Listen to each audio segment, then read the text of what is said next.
Aquarians, let's see कि आज 17 मई 2025 का divine message, goddess guidance, universal message क्या है। आज यूनिवर्स आपसे क्या कहना चाहते हैं, आज के दिन आपको क्या सुनने की ज़रूरत है। अगर आज के दिन कोई सिचुएशन आए तो उससे कैसे डील करें। लाइफ में आपकी लाइफ में अगर कोई पर्टिकुलर स्ट्रेस चल रहा है, किसी चीज़ को लेकर आप बहुत परेशान हैं, तो वहाँ आपको अभी क्या समझने की ज़रूरत है। इस रिगार्ड में ये गाइडेंस हो सकता है। लेट्स सी कि क्या मैसेज हमें मिलते हैं 17 मई 2025 के लिए। Please universe, please divine power, please spirit guides, please give me the accurate message which are in our higher goods. Thank you so much.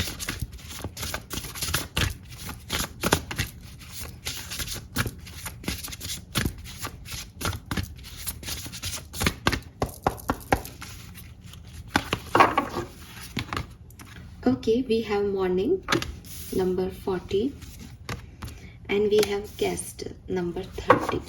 वाह, नंबर 30 एंड नंबर 40। तो ऐसे पहुंचोगे आप मॉर्निंग तक डेफिनेटली। लेट्स सी आपका subconscious mind क्या कहता है Aquarius. Please universe, please divine power, please spirit guides, please give me the accurate message which are in our higher goods. Thank you so much. We have light the darkness. अरे बिल्कुल एक wow वही चीज़ है ना कि यहाँ से यहाँ पहुँचना है, डार्कनेस से लाइट की तरफ पहुँचना है। Very beautiful. ये तो बहुत सुंदर एनर्जीज हैं, बहुत लाइट एनर्जीज हैं, बहुत ऐसी टिपिकल चीज़ नहीं है जिसमें टाइम लगे। चलो सो नंबर क्या आ रहा है, देखो एक तो चांद बहुत दिख रहा है, तो मूनलाइट का इफेक्ट हो रहा है। नंबर 2 चंद्रमा का नंबर है, 220 है ना, 11, ये नंबर सिग्निफिकेंट होंगे डेफिनेटली। और full moon energy, new moon energies affect करती हैं। मून साइकिल आपके प्रॉब्लमेटिकल रहते हैं। तो अब जैसे फुल मून था, अब धीरे धीरे जो है वो न्यू मून की तरफ बढ़ रहा है, तो चांद जो है वो कम होता जा रहा है ना, घटता जा रहा है। वैसे ही जो है अब आपको ये कोशिश करनी चाहिए कि आप अपनी चिंताएं कम करें, अपना एक्साइटमेंट या अपनी एनर्जीज को कम नहीं होने दें। ऐसा नहीं हो कि फुल मून पे आप बहुत ही अच्छी एनर्जी में थे और अब धीरे धीरे धीरे धीरे ड्रेन फील कर रहे हो। ठीक है, तो ये चांद की साइकिल के साथ आपकी जो भी चीज़ें हो रही हैं इन पे काम करो। मून स्टोन लो, मून स्टोन पहनना शुरू करो, मून स्टोन के साथ वर्क करो। ठीक है, ये जैसे मून स्टोन है, तो अगर आपको ऐसा फील होता है, आप ये देखो खुद को अपने साइकिल समझने पड़ेंगे कि क्या हम ऐसे जा रहे हैं, क्या फुल मून पे एनर्जी अच्छी रहती है, क्या न्यू मून तक फिर हम ठीक होते हैं। लेकिन फुल मून से न्यू मून के बीच में जैसे घटता घटता घटता घटता, और न्यू मून से फुल मून के बीच में अपवर्ड अपवर्ड अपवर्ड, क्या ऐसे एनर्जीज शिफ्ट हो रहे हैं। तो ये मून स्टोन क्रिस्टल होता है, इसकी अंगूठी भी आती है, चांदी में पहनो, चांदी इज फॉर चंद्रमा ऑल्सो। ठीक है, और कुंडली में भी अगर आपके चंद्रमा का इशू है तो भी ये बहुत अच्छा है आपके लिए, है ना। तो 2 नंबर आ रहे हैं यहाँ पे, है ना, मैंने बताया। इसके अलावा नंबर 3, नंबर 4 दोनों इम्पॉर्टेंट है, 30 और 40। Colour is blue, blue colour आपके लिए सिग्निफिकेंट है। It's not very dark blue, light blue colour. ठीक है, लाइट ब्लू मतलब ये नेवी ब्लू नहीं है, ब्लू के कुछ भी हो सकते हैं, आसमानी भी नहीं है, पर ब्लू का कोई भी शेड हो सकता है, लेकिन डार्क ब्लू नहीं है, नेवी ब्लू नहीं है, शाही का कलर नहीं है। मेरे पास तो ब्लू कलर का क्रिस्टल है लेकिन आपको नहीं दिखा सकती मैं। वैसे तो ये भी ब्लू है लेकिन ये इसकी बात नहीं कर रही हूँ मैं। सो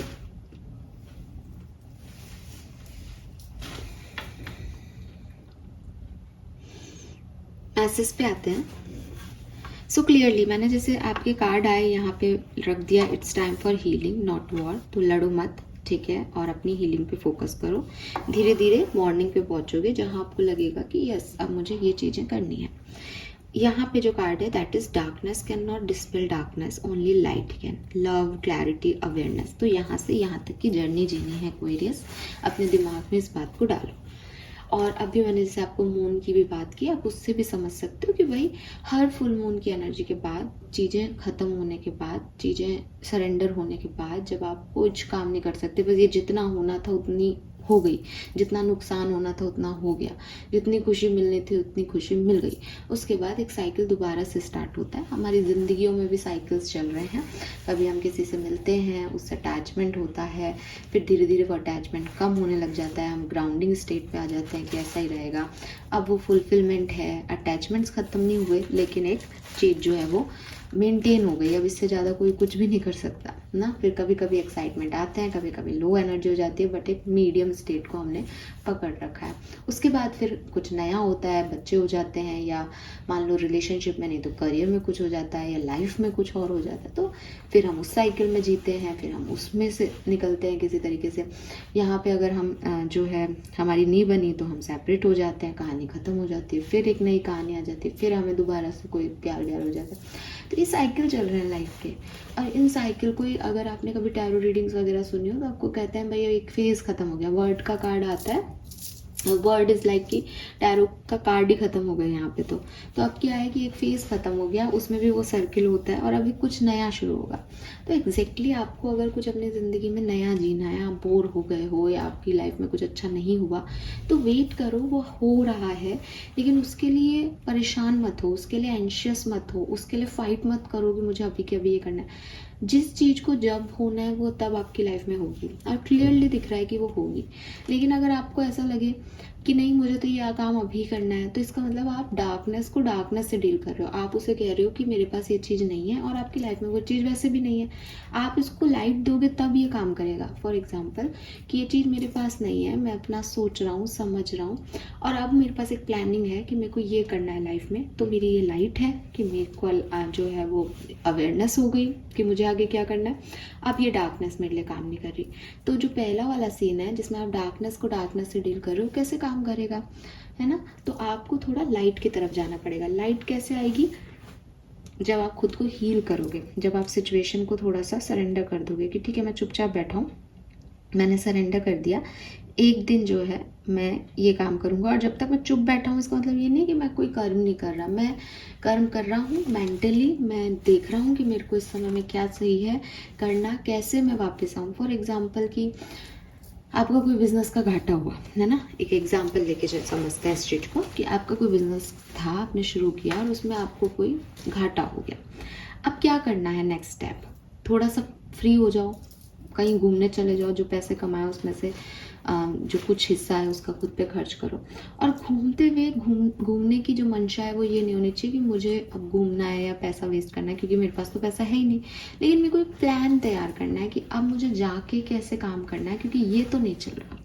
ठीक है, तो अब मेरे पास क्या नए आइडियाज़ हैं, या मैं बाहर गया हूँ तो वहाँ किसी से पूछूँ कि भाई वहाँ चीज़ें क्या बिकती है, उसको हिंदुस्तान में लेके आऊँ अगर मैं इंटरनेशनल ट्रैवल कर रहा हूँ, या अपने शहर में लेके आऊँ। एक नए आइडिया को जन्म दूँ इस पूरे घूमने घामने में। इस रेस्टिंग स्टेज में मैं अपना दिमाग में सिर्फ एक ही क्रिएटिव एनर्जी रखूँगी, अब मैं आगे क्या कर सकता हूँ, बस फिर मुझे दुनिया पे छाना ही है। तो यूनिवर्स आपको ये कह रहे हैं कि कुछ ख़त्म भी हो रहा है तो उसे होने दो, लेकिन उसमें अपनी एंशियसनेस मत डालो कि ये कैसे ख़त्म हो सकता है, मुझे क्या करना होगा, मैं पैसे कैसे कमाऊँ। ये आपको कुछ नहीं देगा, क्योंकि आप ऑलरेडी परेशान हो, और परेशानी लोगे तो थक जाओगे, मेंटली भी स्ट्रेस हो जाओगे, कोई न्यू आइडिया नहीं आएगा, एक स्टक एनर्जी हो जाएगी, है ना। और ऐसा हो भी जाता है। आप अगर आप पीछे मुड़ के देखोगे तो आपने देखा है कि परेशानी में जब आपने कोई नेगेटिव थॉट खुद को दिया है, तब तो बिल्कुल ही आप ऐसे हो जाते हो कि बिल्कुल समझ ही नहीं आता ज़िंदगी में क्या चाहिए क्या नहीं। ऐसी लाइफ में कई सिचुएशन आई होगी कि बिल्कुल हेल्पलेस सा फील करते हैं कि बस आप ज़िंदगी की ज़रूरत ही नहीं है, मर जाओ चाहे। लेकिन जैसे ही आप थोड़ा काम होते हो, स्लो प्रोग्रेस में जाते हो, धीरे धीरे हो जाते हो, स्लो हो जाते हो कि ठीक है लेट उठ रहे हैं, कुछ समझ नहीं आ रहा लाइफ कहाँ जा रही है, पर खुद को एक समय देते हो कि ठीक है 2 दिन बाद देखेंगे यार, अगर ऐसे डिप्रेसिव थॉट रहे तो अपने आप एक क्रिएटिव टैलेंट आपके अंदर आता है। अपने आप सोचते हो कि चलो एक बार ये भी ट्राई कर लेते हैं, गलत तो हो ही रहा है तो चलो एक बार ये प्लान करके देखते हैं। That is light, that is your inner light, और हम सबके अंदर वो इनर लाइट है। बस इम्पॉर्टेंट है कि हम उसको अपनी डार्कनेस में देखें, क्योंकि अंधेरे में टॉर्च ढूंढना भी तो उतना ही मुश्किल है ना। नहीं होता लाइट चली गई, अरे टॉर्च लाओ टॉर्च लाओ, अब टॉर्च कहाँ रखा है। तो थोड़ा सा खुद को बैठो, अगर ऐसे ढूंढने घूम जाओगे कि क्या हुआ, टॉर्च कहाँ है टॉर्च कहाँ है, तो किसी से भिड़ के और लग जाएगी। एक तो टॉर्च नहीं मिल रहा, ऊपर से कुछ दिख नहीं रहा, ऊपर से लग और गई, तो परेशानी है।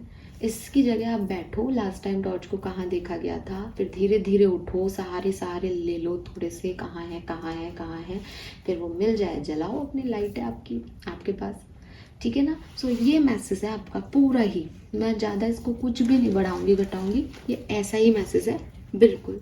अब बात आती है आपकी सबकॉन्शियस लेवल पे, मैं इस लाइट को कैसे लेके आऊँ मैम, टॉर्च तो है नहीं जो मैं ढूंढ लूँगा।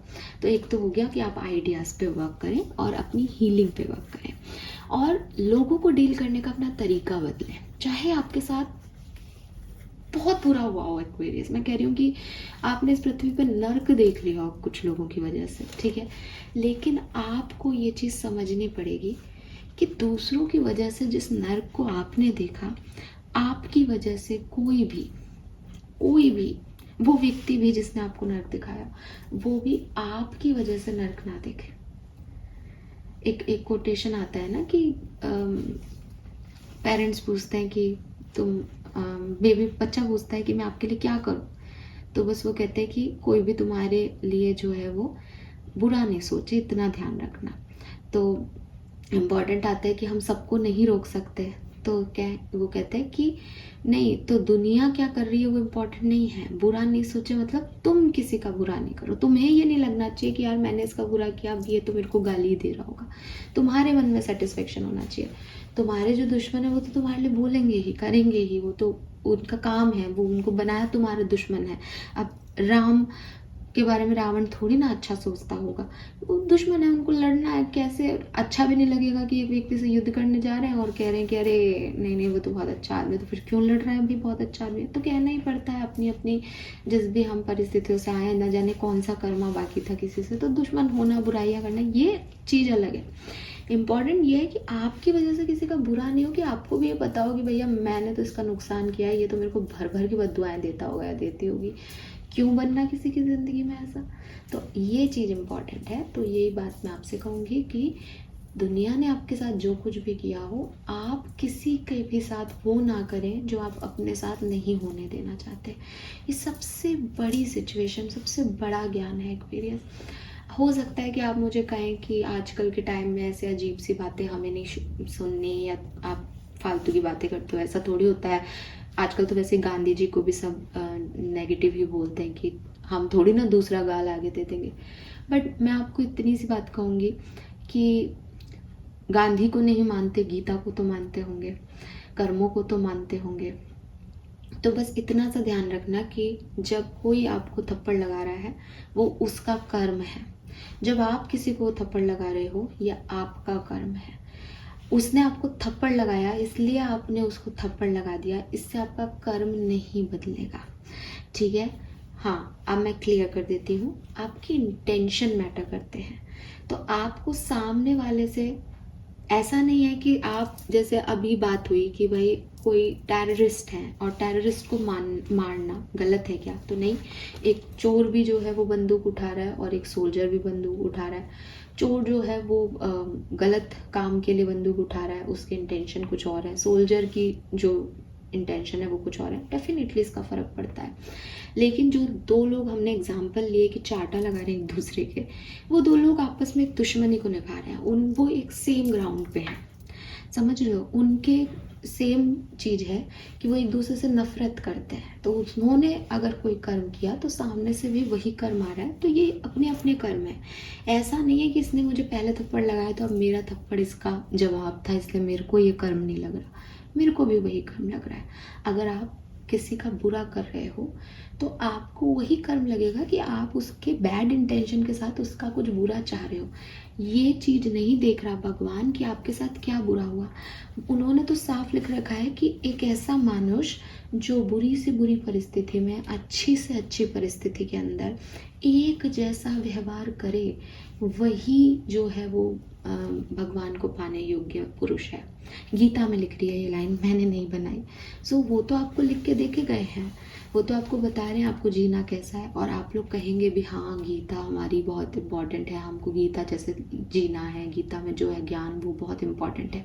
बट जब हम प्रैक्टिकली लाइफ को जीते हैं तो हम खुद ही गीता के ज्ञान को साइड कर देते हैं और कहते हैं नहीं नहीं बदला लेना है, इसने हमारे साथ बुरा किया है, हम क्यों माफ़ करेंगे इसको। बट ये काइंडनेस, ये फॉरगिवनेस, ये लव, ये अफेक्शन, ये बुरे के साथ हमेशा बुरा नहीं करना, ये आपको वो बनाता है जो आपको भगवान के करीब लेके जाएगा, जो आपके कर्म काटेगा, जो आपको एक अच्छा भविष्य देगा, जो आपको एक नेक्स्ट जन्म अच्छा देगा, या हो सकता है ना दे। तो ये आप अपने लिए जी रहे हो, आप किसी और के लिए नहीं जी रहे। और जो लोग किसी और के लिए और इस चीज़ में जीते हैं सेल्फिश होकर के, फिर वो अलग लोग हैं। हो सकता है कि वो किसी से छीन ले, ठीक है, कि नहीं मेरे को तो गीता वीता पे विश्वास नहीं है और मैंने तो ये छीन लिया, मेरे हिस्से का था, मुझे ही मिलना चाहिए। जीत है उनकी, विक्ट्री है उनकी, पर इस जीत को जीत नहीं कहते। असली कहानी उन्होंने देखी नहीं है। ये जीवन जो है वो इतना है ही नहीं जितना आपको दिख रहा है। एक बार जीतना, एक बार अपनी बात पे जिद जाना, अपने आप को सही प्रूव कर देना, ये जीत नहीं है। और किसी की हार जैसे दिख रही हो, वो उसकी हार भी नहीं है। हो सकता है कि आप हार रहे हो। वो खरगोश और कछुए की कहानी है ना, वो आपको ये नहीं दिख बताती कि कछुआ जीत जाता है खरगोश से। वो आपको ये बता रही है कि जो रेस में दिख रहा है, ज़रूरी नहीं है कि रिजल्ट्स वही आए, ठीक है। तो जैसे आप ज़िंदगी को जी रहे हो, ज़रूरी नहीं है कि आप सही तरीका अपना रहे हो। अगर आपको सही तरीका अपना रहा है, आप अपने धर्म ग्रंथों को पढ़ो, बनो ना वैसे। मैं हमेशा कहती हूँ, राम का मंदिर बना दिया, राम हमारे भगवान है, राम ये है। आप राम जैसे हैं क्या? आपने राम को अपने अस्तित्व में लाया क्या? नहीं लाया तो सब बेकार है। वो राम जी भी अगर कहीं होंगे तो वो उनकी एनर्जीज भी आपको देख के हंस रही होगी कि ये मेरे लिए बात करता है इतना, ये तो खुद ही मेरे लायक नहीं है, इसने तो मेरी एक भी बात को अपनाया ही नहीं। तो आपको यूनिवर्स यही कह रहे हैं कि अपने अंदर इस काइंडनेस को लेके आए, इस जेंटलनेस को लेके आए, इस प्योरिटी को लेके आए, और सबसे बड़ी चीज़ इस अवेयरनेस को लेके आए कि डार्कनेस को डार्कनेस ख़त्म नहीं कर सकती। अगर आपका कोई रिलेशनशिप है, उसमें आपको लग रहा है कि आपके साथ बुरा हो रहा है, गलत हो रहा है, आपके हस्बैंड या वाइफ जो है उनका जो डील करने का तरीका है आपको, वो सही नहीं है, आप बहुत डिस्टर्ब्ड हो, परेशान हो, आप अपनी एनर्जी चेंज कर दो। आप उनके लिए वो सब करने लग जाओ। अच्छाई से ही चीज़ों को बदला जा सकता है, और नेगेटिविटी से कभी भी चीज़ें नहीं बदल सकती। नेगेटिविटी से नेगेटिविटी ही मिलती है। अगर आप अच्छा करते हो तो हो सकता है वो आदमी खराब हो, उसका बेसिक कभी ना सुधरे, बट भविष्य भगवान आपके लिए ऐसी कंडीशन जरूर बना देगा कि आपको उस व्यक्ति को या तो डील नहीं करना पड़ेगा या सिचुएशन अच्छी हो जाएंगी।